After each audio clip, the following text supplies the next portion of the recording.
Finally, for the football aficionados, two of the final chapters is one on the greatest coaches and the greatest players of all time, quarterbacks. And I will direct it to everybody, anybody that really cares about football. It's called, one of them is Moses. And the Moses of football, it always will be, was Paul Brown. A very dislikable person, just like Belichick. They would have fallen in love today. But everything that you see in the game today was innovated by Paul Brown. The next two were Don Shula and Bill Belichick. And the reason that I picked Shula over Belichick, Belichick's won 5 championships with one quarterback in a league that's totally different.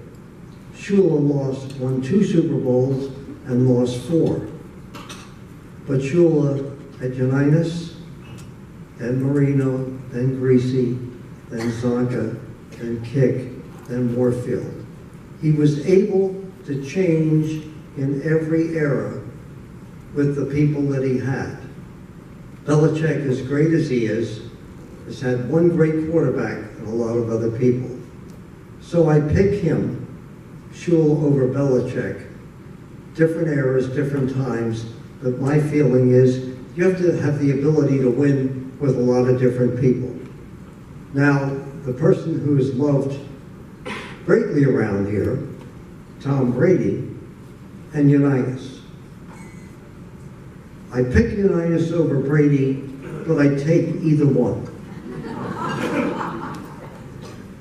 Do I sound like a politician? And the reason is that Unitas played in an era where you would never make it to 35.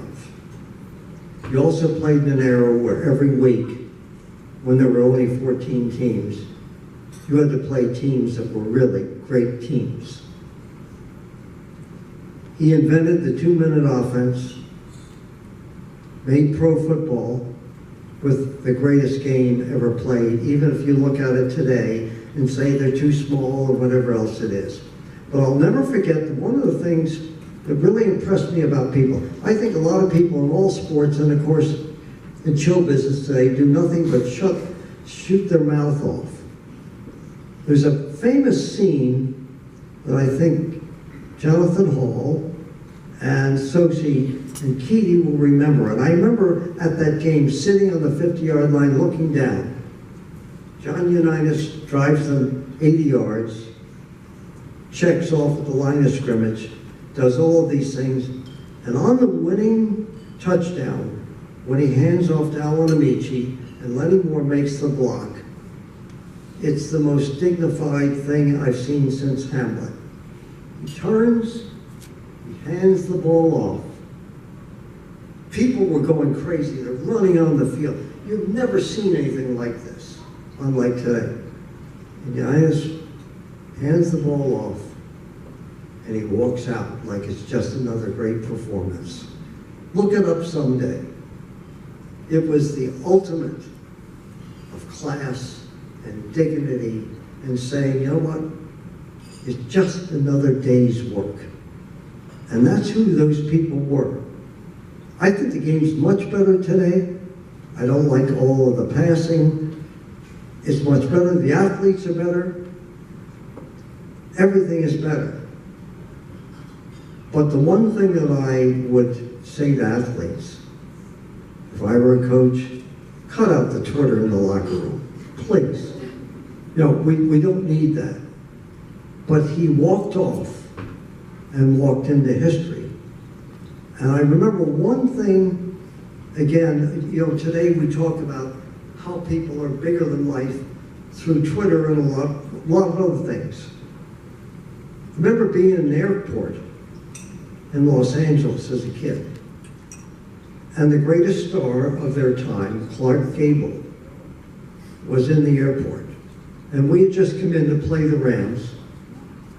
And Gable walked over and said, "It's the only autograph I ever wanted." He said, "You, sir, are the greatest athlete I've ever seen." It was quite a scene, and Unitas was really embarrassed. You know, he wasn't doing all that jazz that you see now on Jimmy Kimmel.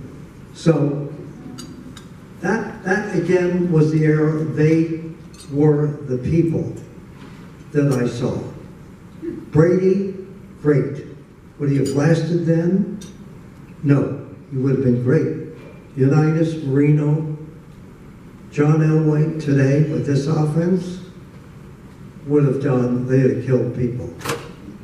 So 2 different eras, 2 great quarterbacks, and that's it. I will finish up with this so you can get home to see the Red Sox at 2 o'clock in the morning because the damn game will never finish. If you read the epilogue, which I wrote myself, are many of the things that I couldn't get in the book itself. 2 things. There was a player that I played on the backcourts of Philadelphia when everybody was white, but George Raveling was black. It was 1954. He and I became great friends, and occasionally he left Villanova and went to Maryland and was scouting all over the country. When Martin Luther King gave his famous speech, George Raveling got in a car with 3 other friends, drove to Washington, and stood behind Martin Luther King as protection because they had no police protection. King finishes "I Have a Dream" speech and is walking away, and George Raveling says to him, "Can I have the speech?" And Martin Luther King gave him that speech. It's in a bank vault somewhere now. I talk to George every once in a while, worth millions of dollars. And he will never tell where it is. We don't know where it's going. But from young guys playing on the playgrounds of Philadelphia, 1 white and 1 black, came a great story of somebody who went on to have a great career. The final story is about Charles Lindbergh. My father knew every gangster. In those days, when you had money, when you went places, everybody mixed. It wasn't on the internet. Nobody knew anything about it. But he knew Al Capone. And when the Lindbergh baby was stolen, people came to my father and said, "You know Capone." Capone was serving in Sing Sing prison in Philadelphia. And he said, "Can you find out?" My father went into the prison, talked to Capone, and Capone, within 24 hours, without ever leaving the prison, got back to him and said, "It's not an underworld job." They're just some of the stories that are in there. I hope, whether you enjoy the book or not, I really enjoyed being here tonight. And I want to say to the young players over there at Milton High School, one of the things that I think is the most important thing you can do, number one, you and your coach, these are the best years of your life. You get into college and it's a lot of BS, and then you go out in the world and you get more. Enjoy your life now. But the thing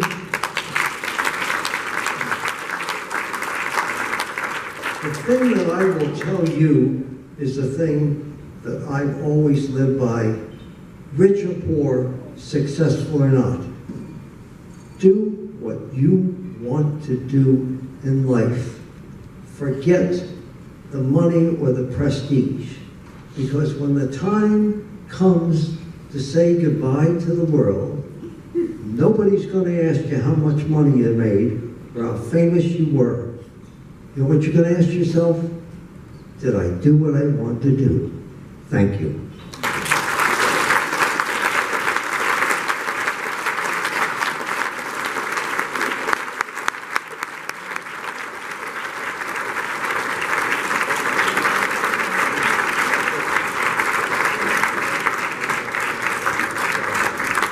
If you want to ask questions before you go to the restroom, be happy to take any questions.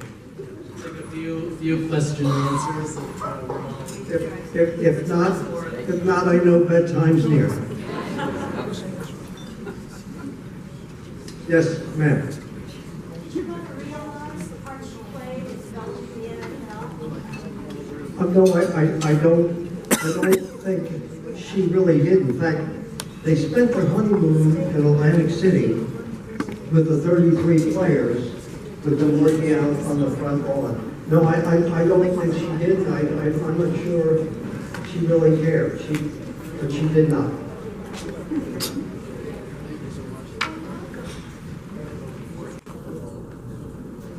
Okay, that's Hollywood. Thank you.